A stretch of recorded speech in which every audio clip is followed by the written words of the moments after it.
Muy buenos días a todos mis amados hermanos, que Dios los continúe bendiciendo. En esta mañana estamos agradecidos con Dios por la bendición que nos da de llegar a ustedes.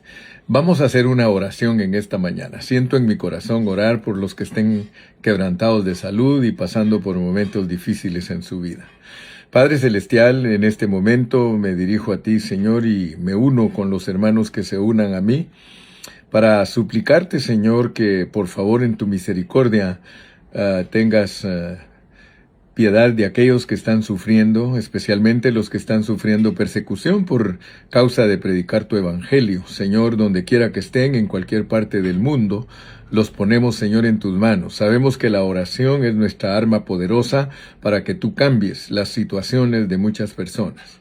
Oramos por esos hermanos que son misioneros en otras partes del mundo y donde tienen persecución, donde los enemigos se han aumentado. Señor, te rogamos para que tú tengas misericordia de ellos y los bendigas y los ayudes. También oramos por todos los que están enfermos. En esta mañana, si tú estás enfermo y nos estás escuchando, únete a nuestra oración. Queremos suplicarle a Dios que una vez más tenga misericordia de los que están padeciendo enfermedades. Señor, tu palabra es la que nos respalda para hacer estas oraciones. Ahí dice en tu palabra que nosotros podemos pedirte a ti la sanidad, Señor. Sí, tu palabra dice que si alguno de nosotros está enfermo, que llame a los ancianos de la iglesia y que oren por él, y que tú lo sanarás, y aun si estuviera en pecado, sus pecados le serán perdonados. También dice tu palabra que por tus llagas fuimos nosotros curados. Santificamos en este momento a todos nuestros hermanos que están enfermos, pidiendo, Señor, tu intervención. Creemos en el poder de la oración, porque la oración, Señor, hace que las personas sean santificadas, apartadas para ti. Gracias, Señor, y pedimos que nos ayudes para disertar en esta mañana el aspecto número 31, Señor, de los 42 aspectos del trabajo tuyo en el Nuevo Testamento. Queremos aprender más y más de ti. Bendícenos, ayúdanos en el nombre de Cristo Jesús. Amén. Muy bien, después de haber orado, dado gracias a Dios, queremos entonces hoy avanzar un poquito más. Nunca se te olvide que este trabajo de Dios resultó debido a que estábamos estudiando las 42 generaciones que Dios utilizó para nacer como hombre. Entonces de allí nació que tenemos que entender que de la Virgen nació Jesús, llamado el Cristo. Y es muy importante entender que el Señor Jesús fue llamado el Cristo porque el Cristo significa el ungido, el Mesías. Entonces nosotros tenemos que entender, pues, que Dios vino a través de ese hombre. Y es el trabajo de Dios el que se ve en el Nuevo Testamento. Y cada uno de estos aspectos nos ha mostrado el trabajo de Dios para lograr su propósito, para lograr y obtener su hombre glorioso. Entonces el aspecto 31 es que es trabajo de Dios disciplinar a sus creyentes. Algunos nunca han estudiado estas cosas y por eso no las conocen. Pero queremos a la luz de la palabra ver cómo enfoca Dios la disciplina a sus hijos, ¿verdad? Porque como hijos de Dios nosotros tenemos que entender la revelación divina que Él le da a sus hijos. Vamos a leer allí en Hebreos capítulo 12, versículos del 5 al 11. Dice: y habéis ya olvidado la exhortación que como a hijos se os dirige, diciendo: hijo mío, no menosprecies la disciplina del Señor, ni desmayes cuando eres reprendido por Él. Porque el Señor al que ama disciplina y azota a todo aquel que recibe por hijo. Si soportáis la disciplina, Dios os trata como a hijos. Porque ¿qué hijo es aquel a quien el Padre no disciplina? Pero si se os deja sin disciplina, de la cual todos han sido partícipes, entonces sois bastardos y no hijos. Pero si se os deja sin disciplina, mira qué importante. Por otra parte, tuvimos a nuestros padres terrenales que nos disciplinaban y los venerábamos. ¿Por qué no obedeceremos mucho mejor al Padre de los Espíritus y viviremos? Y aquellos, ciertamente por pocos días nos disciplinaban como a ellos les parecía, pero para lo que nos es provechoso, para que participemos de su santidad. Es verdad que ninguna disciplina al presente parece ser causa de gozo, sino de tristeza, pero después da fruto apacible de justicia a los que en ella han sido ejercitados. Muy bien. Este pasaje considera la disciplina de Dios la persecución. O sea que la persecución Dios la considera como disciplina, como la disciplina de Dios Padre a los creyentes que son hijos genuinos. Mire cómo dice el versículo 7. Si soportáis la disciplina, Dios os trata como a hijos. Porque, ¿qué hijo es aquel a quien el Padre no disciplina? Por lo que dice el versículo 6, porque el Señor al que ama disciplina y azota a todo el que recibe por hijo. Entonces, hermanos, todos los creyentes, Dios nos ve como hijos genuinos, que somos participantes de la disciplina del Padre. Mire lo que dice el versículo 8. Pero si se os deja sin disciplina, de la cual todos han sido participantes, entonces sois bastardos y no hijos. Todos los cristianos genuinos, todos, sin excepción, participamos de disciplina. De alguna o de otra manera, Dios nos disciplina. Todos somos participantes. Este versículo 8 es importante verlo. Pero si se os deja sin disciplina, de la cual todos han sido participantes, entonces sois bastardos y no hijos. Si Dios te disciplina a ti, dale gracias a Él, porque Él te reconoce como hijo. Dios no disciplina. Tú no vas a, como papá, como mamá, no te vas a poner a disciplinar al hijo del vecino. Él no es tu hijo. No te vas a poner a disciplinar a un muchacho que en la calle se comporta mal. Él no es tu hijo.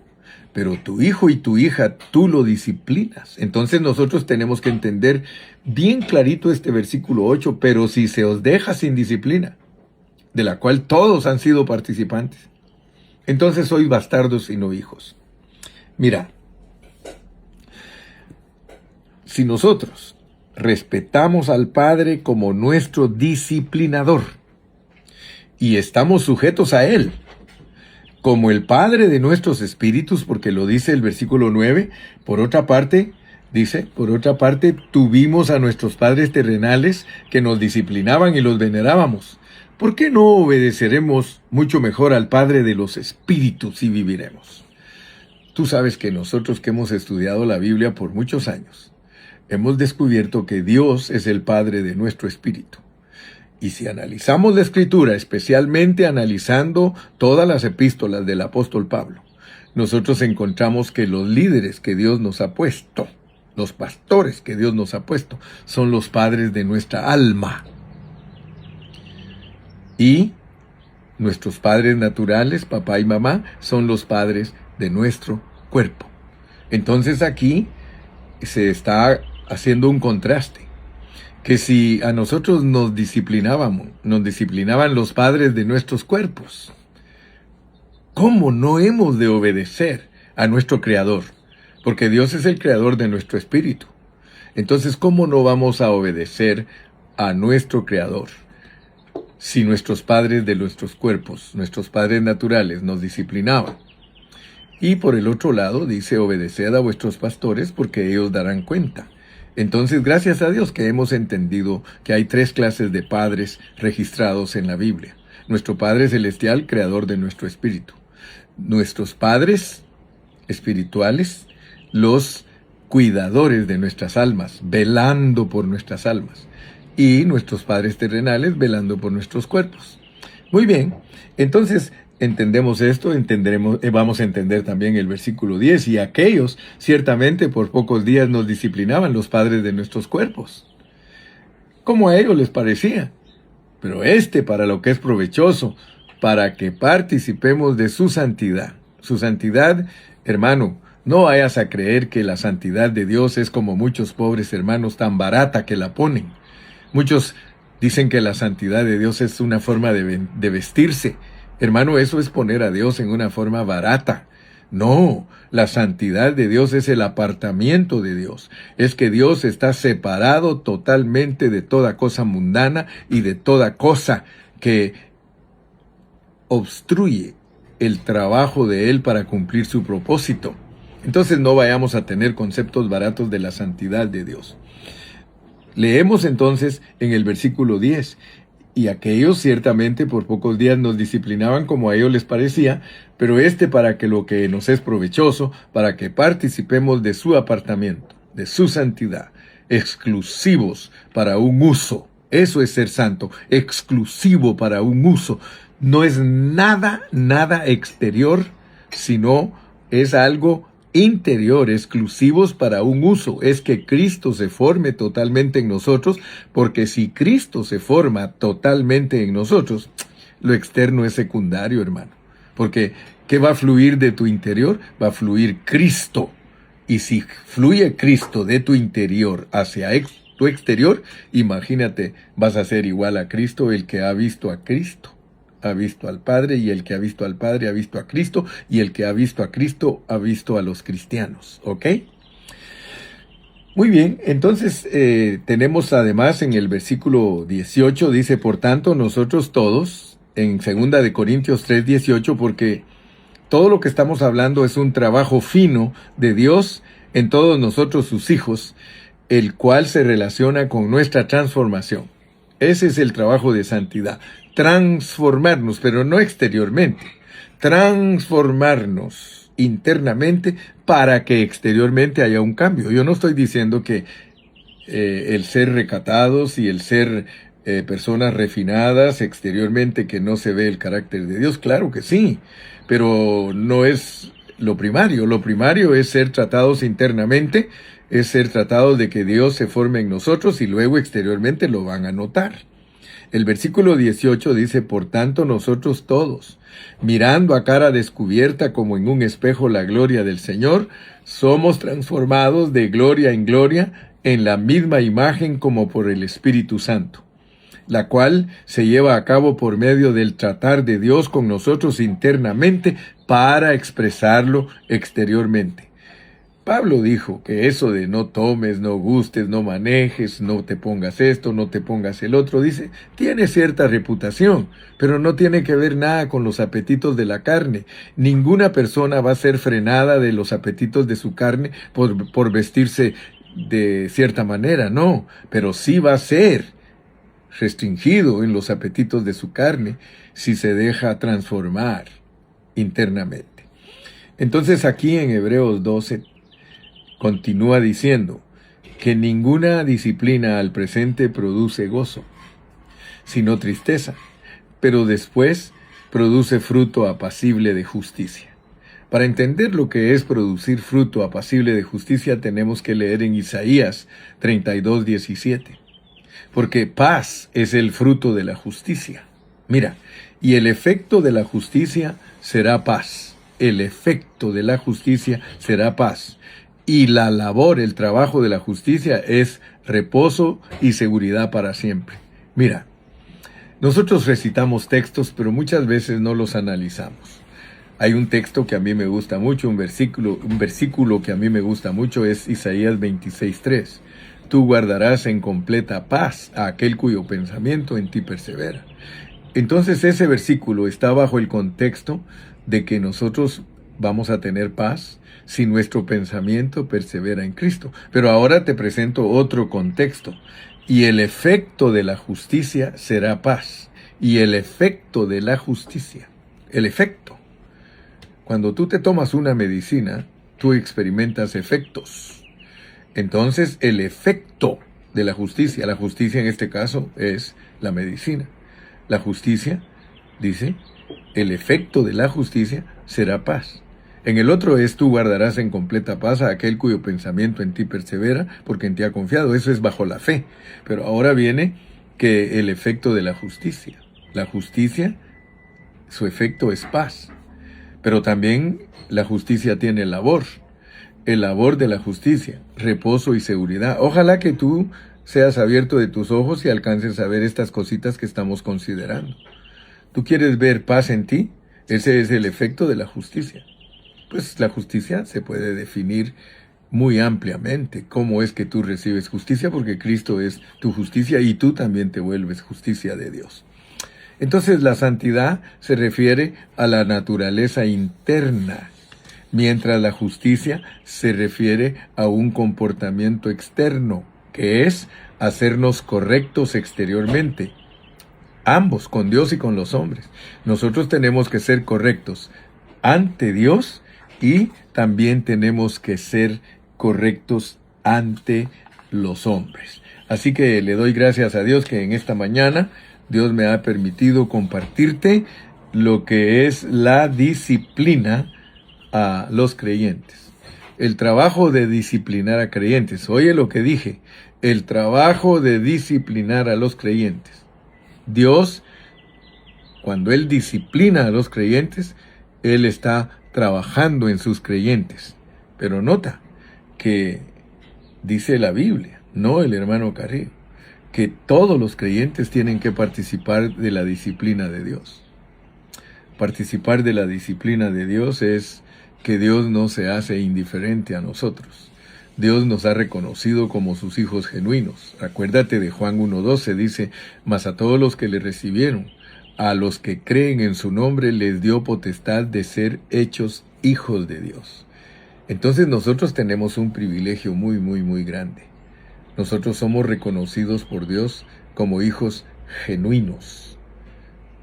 Sí, nosotros no somos falsos, somos hijos genuinos de Dios. Gracias a Él que nos ha ayudado a entender. Entonces, si a ti no te castigan, entonces tú no estás reconocido como hijo de Dios. Fíjate que la disciplina es la persecución. Si a ti te persiguen, si hablan mal de ti, si siempre te están criticando, si siempre te están usando como vituperio, o más bien dicho, te vituperan, no te preocupes, estás siendo disciplinado. Si te desprecian, no te preocupes. Si hablan mal de ti, no te preocupes. Es disciplina. Aquí hay un secreto, aquí hay un misterio, hermano, porque muchos no entienden la disciplina de Dios. ¿Te han criticado a ti últimamente? ¿Han hablado mal de ti últimamente? No te enojes, no te molestes. Es tu disciplina. Entre más ve a Dios que necesitas disciplina, más problemas vas a tener. Así que este camino no es fácil. Este camino no es color de rosa. Alguien dijo, este camino es color de hormiga. Porque para ser un buen cristiano se necesita tener discernimiento. Cuando yo estoy siendo criticado, cuando yo estoy siendo perseguido, cuando hablan de mí toda clase de mal, wow, esa es mi disciplina. Ahora, ¿cómo crees tú que se toma la disciplina? ¿Renegando? ¿Quejándose y diciendo, ¿por qué hacen esto conmigo? ¿Por qué me tratan así? Esa no es la medicina. La medicina es que humildemente, tú recibas toda crítica, tú recibas todo vituperio, porque es Dios disciplinándote para algo, para que participes de su santidad. Y allí, hermano, podríamos hablar un mensaje amplísimo, porque participar de la santidad de Dios, hermano, es amar no solamente al que te trata bien, sino aún a tus enemigos. Esa es la santidad de Dios. Porque eso no cualquiera lo hace. No cualquiera ama a sus enemigos. Sin embargo, Dios ama a sus enemigos. ¿Y de qué te ha aconsejado Dios? ¿Qué te ha pedido Dios a ti? ¿Acaso no te ha dicho Dios que ames aún a tus enemigos. Yo espero que en esta mañana esto no solo sea un mero hablar, sino que sea entender la disciplina de los creyentes. Entender la disciplina de los creyentes. La disciplina de los creyentes es que sean perseguidos para que participen de la santidad de Dios. ¿Con qué razón Cristo es el hombre más santo? ¿Con qué razón el Señor Jesucristo es el ejemplo de santidad? Porque Él soportó toda la persecución hasta la muerte en la cruz. Bendito sea el nombre de Jesús. Que Dios te bendiga y hasta la próxima.